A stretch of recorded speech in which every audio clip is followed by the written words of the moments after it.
우리 오늘 함께 봉독할 복음서의 말씀은 누가복음 1장 68절에서 73절까지의 말씀입니다. 누가복음 1장 68절에서 73절까지 말씀, 저와 여러분이 한 절씩 교독하겠습니다. 찬송하리로다 주 이스라엘의 하나님이여, 그 백성을 돌보사 속량하시며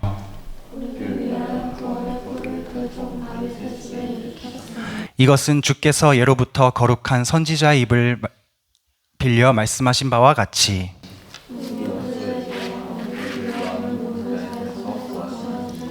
우리 조상을 긍휼히 여기시며 그 거룩한 언약을 기억하셨으니 곧 우리 조상 아브라함에게 하신 맹세라. 아멘. 다음으로 우리 오늘 설교의 본문이 되는 창세기 12장 말씀을 함께 보도록 하겠습니다. 창세기 12장 1절에서 4절까지 말씀, 역시 저와 여러분이 한 절씩 교독하겠습니다. 여호와께서 아브라함에게 이르시되 너는 너의 고향과 친척과 아버지의 집을 떠나 내가 내게 보여줄 땅으로 가라.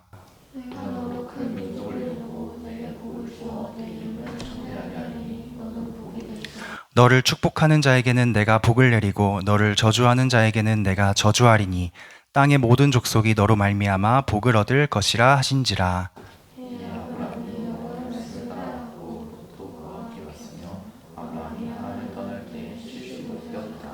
아멘. 여러분, 정말 죄송합니다. 제가 누가복음 말씀에 오타가 있었네요. 우리 이 말씀을 다시 한번 읽었으면 좋겠습니다. 신약성경 누가복음 1장 68절부터 73절까지예요. 찬송하리로다 주 이스라엘의 하나님이여, 그 백성을 돌보사 속량하시며 이것은 주께서 예로부터 거룩한 선지자의 입으로 말씀하신 바와 같이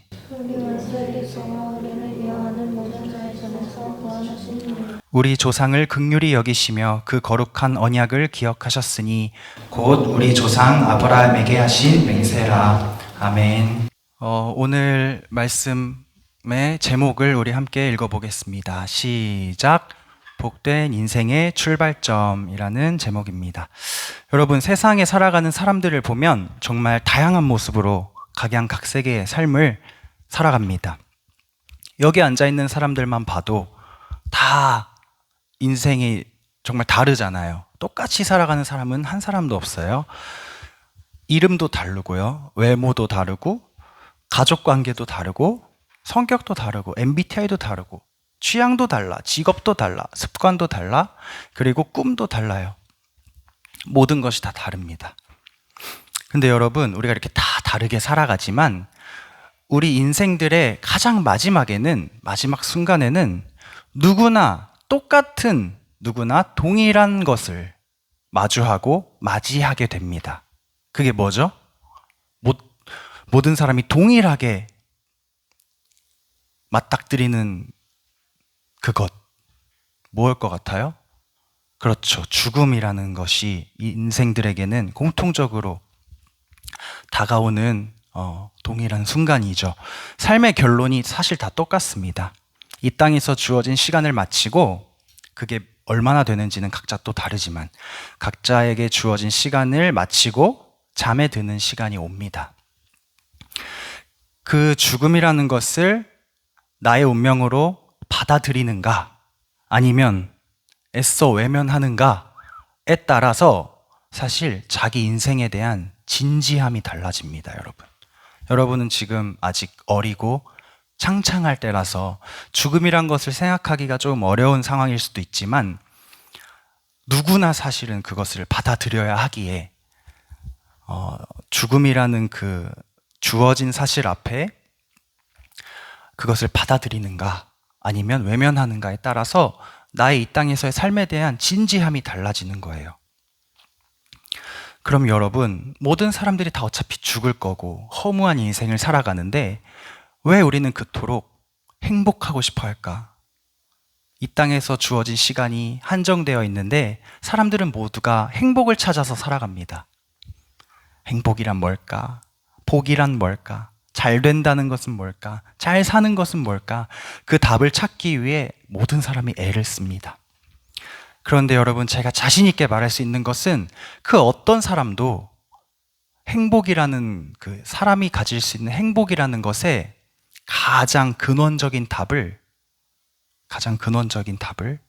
찾은 사람은 없는 것 같아. 없는 것 같아요. 지금도 다 말이 다르잖아요. 이게 행복해지는 길입니다. 아닙니다. 이게 행복해지는 길입니다. 수많은 사람들이 철학자들, 종교 연구가들, 학자들, 예술인들, 모든 사람이 다 행복에 대해 고민했지만 어차피 다 죽게 되는 이 허무한 인생 앞에 그 답을 찾은 사람은 없는 것 같아요. 왜냐하면 여러분, 결국 우리가 유한한 존재이기 때문입니다. 우리에게 주어진 시간이 정해져 있기 때문에 우리는 영원한 행복이라는 것을 사실 추구하거나 찾을 수가 없어요. 영원한 만족을 가질 수가 없어요. 그러나 여러분, 하나님의 사람들은 좀 다르죠. 하나님의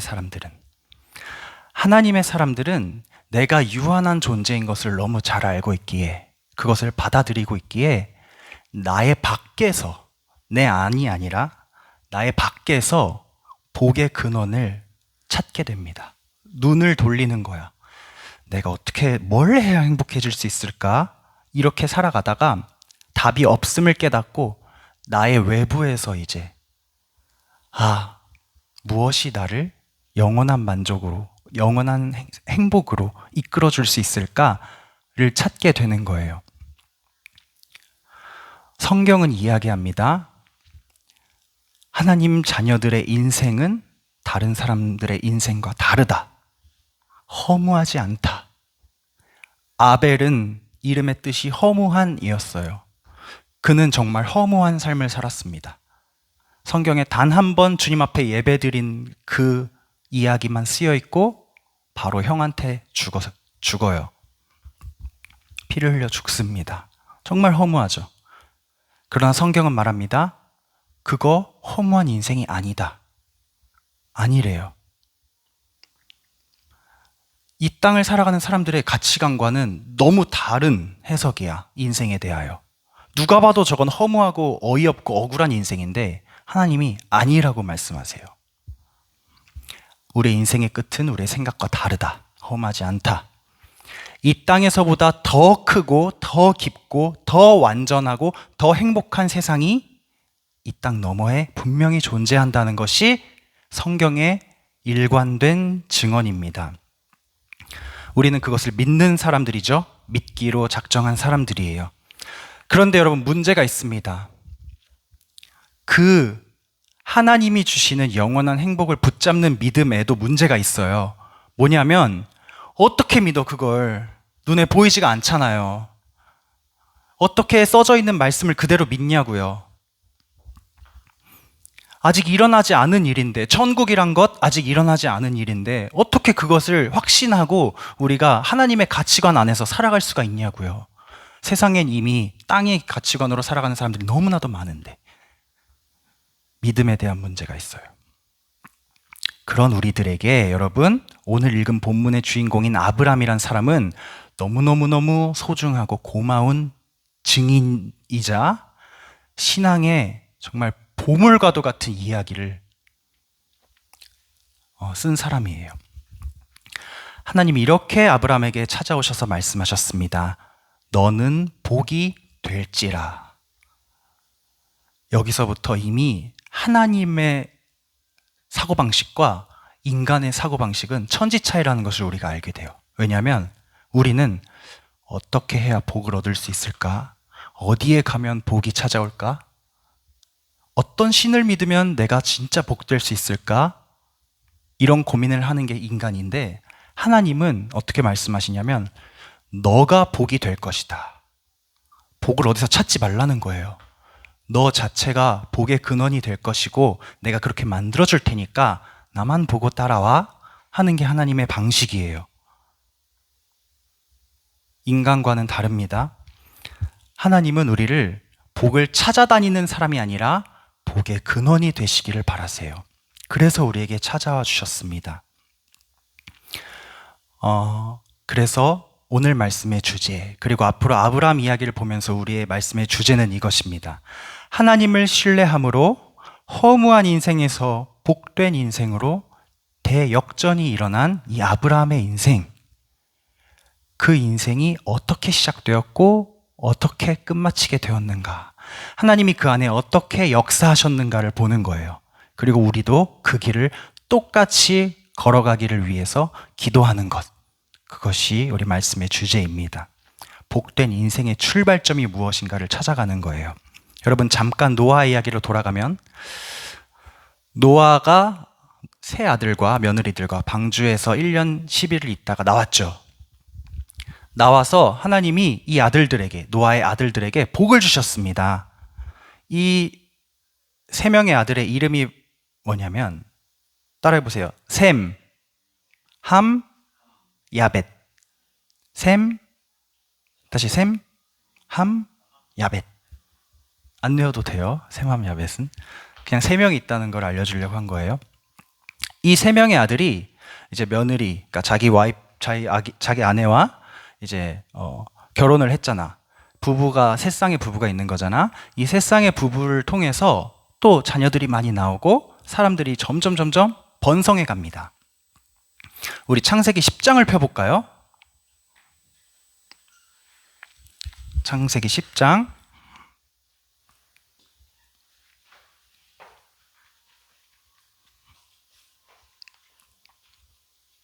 야, 이제 창세기는 잘 찾는구나.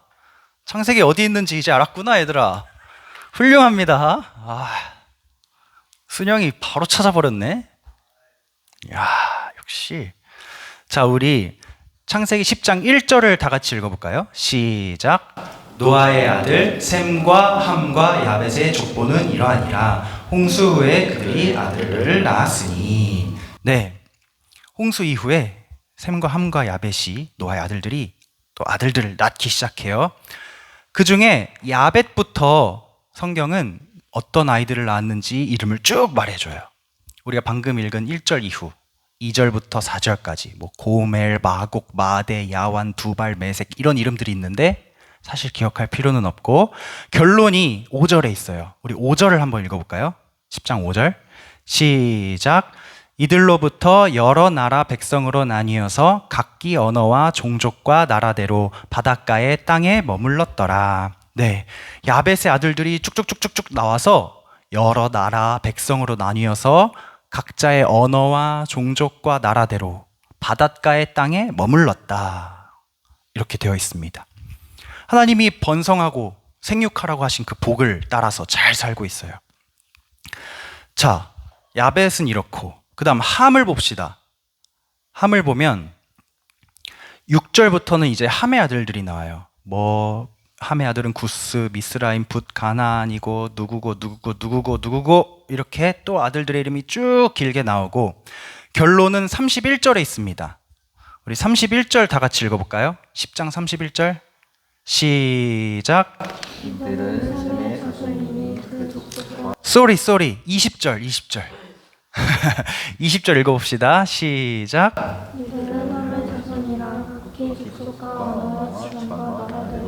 네, 함의 자손들도 각기 족속과 언어와 지방과 나라대로 흩어져서 잘 살고 있어요. 셈은 생략할게요. 왜냐하면 똑같거든. 셈도 21절부터 이름이 쭉 나온 다음에 31절에 이렇게 얘기합니다. 이들은 셈의 자손이니 그 족속과 언어와 지방과 나라대로였더라.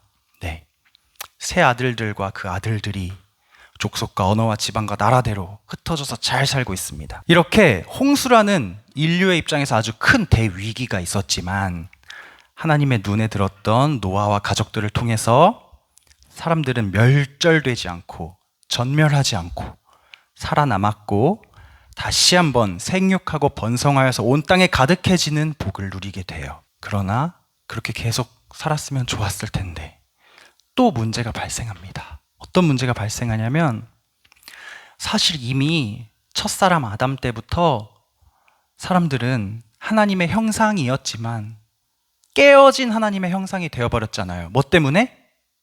죄 때문에. 어떤 죄 때문에? 아담이 어떤 죄를 지었죠? 아담과 하와가 뭘 먹었죠? 쟤야 뭘 먹었니? 아담과 하와가 에덴 동산에서 뭘 먹었죠? 선악과를 먹었죠. 선악과를 먹는 죄. 내가 선악을 판단하겠다는, 내가 하나님처럼 되어보겠다는 그 죄를 지음으로 다 깨어진 하나님의 형상들이 되었잖아요. 그래서 노아의 때에 그렇게 악한 사람들이 많아진 거잖아요. 하나님께서 한번 쓸어버리셨고 새로운 땅에 새로운 사람들이 시작되었는데, 여러분 아쉽게 안타깝게도 또 똑같이 노아의 때와 같은 상황이 반복됩니다. 아이고, 사람들은 정말 왜 그럴까? 사실 우리도 똑같은데, 우리 6절과 9절 사이에 보면 셈과 함과 야벳 중에 함이라는 아들의 자식들의 이름이 쭉 나와요. 근데 이 함은 사실 범상치 않은 사람이야, 셋 중에. 왜냐면 저번째 전사님이 노아 홍수 비하인드 스토리를 말해주면서 노아가 방주에서 나온 다음에 포도주를 먹고 만취해서 잠자리에 벌거벗고 들어갔을 때 함이 그 모습을 보고 형제들에게 얘기해서 옷을 덮어주고 나왔다, 이런 얘기 기억나요? 그 함 먼저 보고 벌거벗은 아버지의 하체를 보고 형제들에게 말을 했던 그 함이 노아에게 저주를 받았잖아요. 너는 다른 형제들의 종이 될 것이다. 그 함의 자손들의 이름을 보니 아주 심상치 않아요. 그 부분을 우리 한번 읽어봅시다. 10장 6절에서 9절까지 한번 저랑 여러분이 번갈아서 교독해 볼게요. 6절에서 9절까지. 함의 아들은 구스와 미스라임과 붓과 가나안이요. 구스의 아들은 스바와 하빌라와 사타와 나아마와 스드가이고 나아마의 아들은 스바와 드단이요. 구스가 또 니므롯을 낳았으니 그는 세상의 첫 용사라. 그가 여호와 앞에서 용감한 사냥꾼이 되었으므로 땅에 이르기를 아무는 여호와 앞에 니므롯같이 용감한 사냥꾼이로다 하더라. 네, 니므롯이라는 사람이 나오는데 여러분 잘 기억해요. 니므롯이 용감한 뭐라고 써 있나요? 사냥꾼, 용감한 사냥꾼. 이 말이 히브리어 성경에 보면 깁보르라고 되어 있는데 용사라는 말인데, 이게 사실 어디서 본 말이야. 우리가 이미 어디서 봤냐면 창세기 6장 노아의 때에 네피림, 노아의 때에 권력자들이 있다고 했었잖아. 힘이 센 사람들, 사람의 생명을 우습게 보는 사람들, 그 네피림은 용사였더라 할 때 용사와 똑같은 말이 지금 반복돼서 쓰이고 있어요. 이게 개역개정 성경으로 보면 니므롯은 여호와 앞에서 용감한 사냥꾼이었더라, 아주 좋은 말처럼 들리거든. 마치 하나님께서 사용하시는 용맹하고 무기를 잘 다루는 유능한 사냥꾼이었더라처럼 보이지만 그렇지 않아. 이 말이 세 번역에는 어떻게 돼 있냐면 니므롯은 주님께서 보시기에도 힘이 센 사냥꾼이었더라. 아직 감이 안 오는데 현대인의 성경으로 보면 니므롯은 여호와를 무시하는 사냥꾼이었더라 라고 번역이 되어 있어요. 니므롯은 신할 땅의 바벨론 지역을 다스렸다고 나와요. 그리고 이 곳에서 아수르로 나아가서 니느웨의 큰 성읍을 건설했다고 나와요. 이게 무슨 뜻이냐면, 선생님 한 장 넘겨주세요. 여러분 이 한번 그림을 보세요. 이게 무슨 그림이냐면요, 옛날에 아수르라는 나라에서 그려졌던 벽화입니다. 이게 어떤 벽화냐면 왕이 사냥을 나가서 사자를 활로 쏘아 잡는 그림이에요. 하나 더 넘겨주실래요? 말을 타고 이번엔 창으로 사자의 목을 뚫어서 사냥하는 모습이고요. 이 모습은 잡은 사자를 왕의 신하들이 메고 가는 벽화가 그려져 있어요. 이 벽화가 그려진 나라가 아수르라는 나라인데, 그 나라가 바로 성경의 증언에 의하면 용감한 사냥꾼이었던 니므롯이 시작한 나라야. 사냥꾼이라는 말을 우리가 잘 기억해야 되는 거예요. 왜 사냥꾼이라는 말을 우리가 기억해야 되냐? 여러분 나중에 한국사를 여러분이 공부하고 학교에서 배워 나갈 때 이런 거를 볼 거야. 태종이라는 왕이 있어요. 조선에 3대 왕인데, 태종이 사냥을 너무너무 좋아했대. 사냥 나가는 거를. 그래서 신하들을 다 이끌고 말 타고 활을 쏴서 사슴도 잡고 매도 잡고 이런 사냥을 너무 좋아했대. 그래서 나라 일을 잘 안 돌보고 사냥만 하러 다니는 거야. 그러니까 신하들이 보기 어땠을까? 저 왕이 저거 나란 일 안 하고 사냥만 하러 다닌다.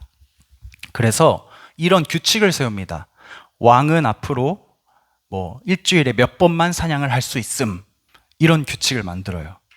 그래서 왕이 이제 불만이 생긴 거야. 나 사냥 나가고 싶은데 왜 지들이 막는 거야? 하면서 이 태종이 어떤 방법을 생각해냈냐면, 조선은 유교 국가잖아요.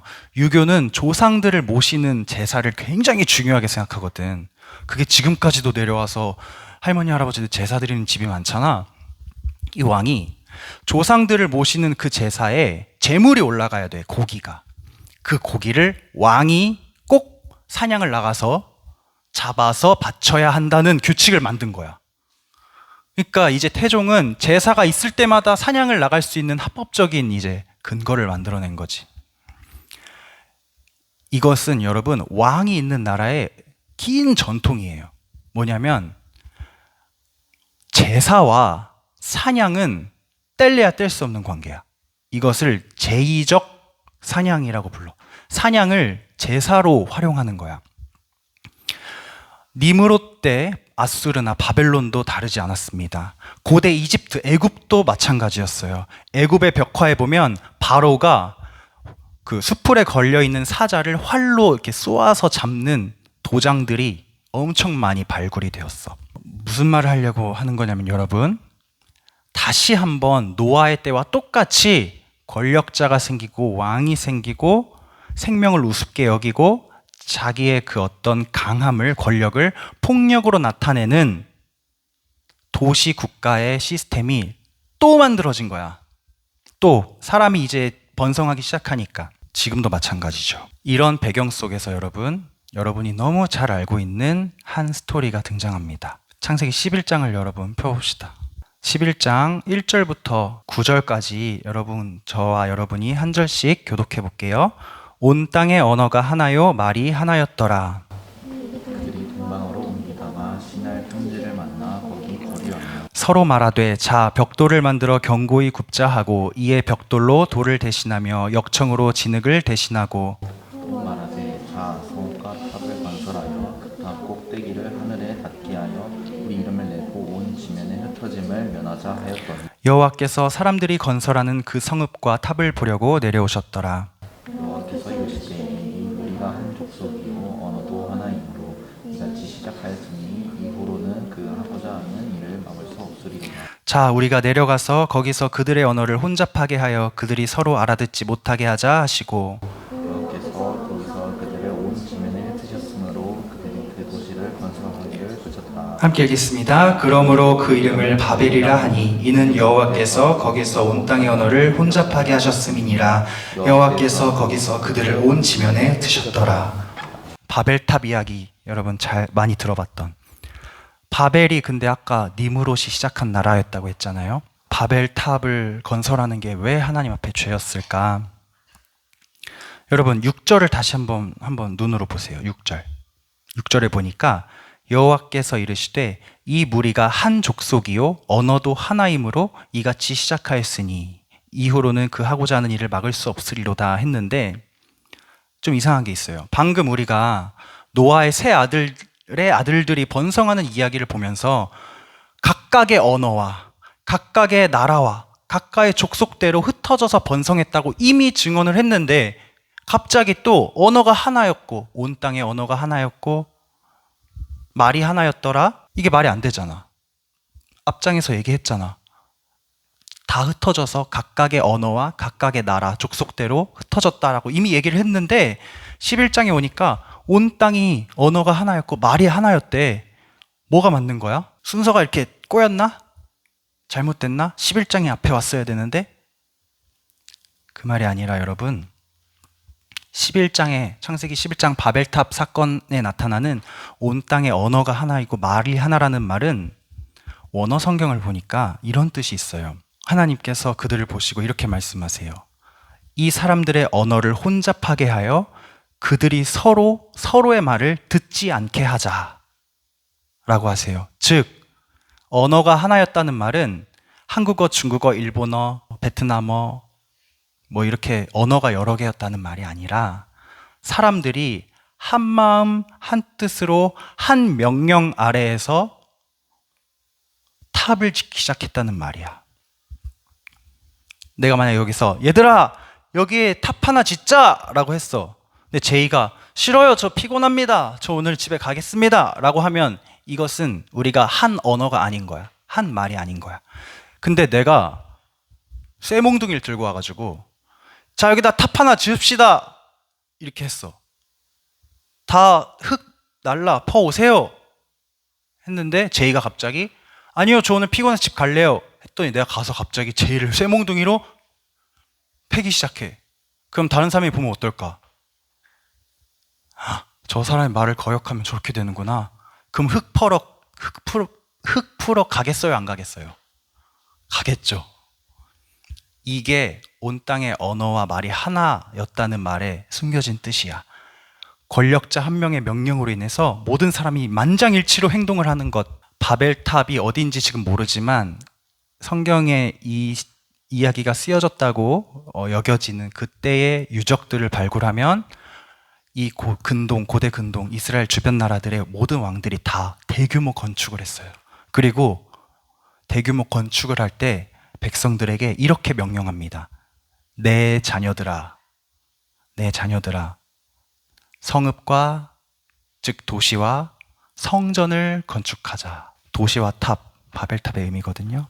사랑하는 여러분, 지금 이 세상이 노아의 때와 같고 바벨탑을 짓는 때와 같은 이유는 뭐냐면 힘이 센 어떤 사람이 자꾸 자신의 가치관을 가지고 하나님의 뜻이 아니라 자기의 뜻을 하나님의 이름을 빌려서 신의 이름을 빌려서 여러분에게 강요하고 있는 세상이 지금인데 우리가 그것을 눈치도 채지 못하고 거기에 끌려가고 있을 때가 많아요. 여러분이 자라면서 점점 느낄 겁니다.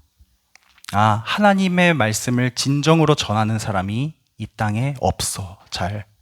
자기 욕심대로 말하고 내 뜻대로 이 사람들이 이끌어 가려고 하나님의 말씀을 이용해서 여러분에게 자꾸 뭔가를 하자고, 뭔가를 이뤄보자고 동기부여하는 사람들이 얼마나 많은지 몰라요. 아브라함도 마찬가지였습니다. 아브라함은 우상이 많은 곳에서 살아가는 사람들이었어요. 다음 주에 제가 또 유적들을 보여줄 건데 아브라함이 어디 살았는지 그 동네는 어떤 동네였는지를 보여줄 건데요. 아브라함은 정말 우상투성이인 곳에 살고 있었습니다. 신이 정말 많은 곳에 살고 있었어요. 그런데 하나님이 그런 아브라함의 어떤 배경이나 상황과 처지 이런 거에 상관없이 그냥 그를 찾아오셔서 이렇게 말씀하십니다. 아브라함아, 거기서 나와라. 그 거짓된 거짓 신들의 세상에서 떠나라. 넌 이제 나와 함께 새로운 세상을 만들어 보자. 내가 너로 큰 민족을 이루고 내게 복을 주어서 너의 이름을 창대하게 하겠다. 사람들은 탑을 짓고 거기에 이름을 내려고 혈안이 되어 있는데 내 이름을 어떻게 높일까 발버둥 치고 있는데 하나님은 아브라함에게 그게 아니라 내가 너의 이름을 창대하게 하겠다. 너는 그 높은 탑을 쌓는 그 사람들과 똑같이 되지 말아라. 이렇게 말씀하세요. 마지막으로 이렇게 말씀하십니다. 너는 나로 인하여 온 땅의 복의 근원이 될 것이야. 그러니 나와 함께 갈래 안 갈래? 물어보시는 말씀이 오늘 우리 함께 읽은 창세기 12장의 말씀이에요. 여러분, 지금 너무나도 악하고 거짓된 이 세상에서 하나님이 여러분 한 사람 한 사람을 불러서 이렇게 예배의 자리로 이끌어 주셨다는 사실을 저는 믿습니다. 여러분 안에 그 믿음이 있어야 돼요. 주양아, 순영아, 병규야, 너희 안에 하나님이 나를 이 악한 세상에서 떠나서 하나님의 빛의 자녀로 행하게끔 불러내셨다는 사실을 믿어야 해요. 우리 그 믿음 가지기 위해서 기도하겠습니다.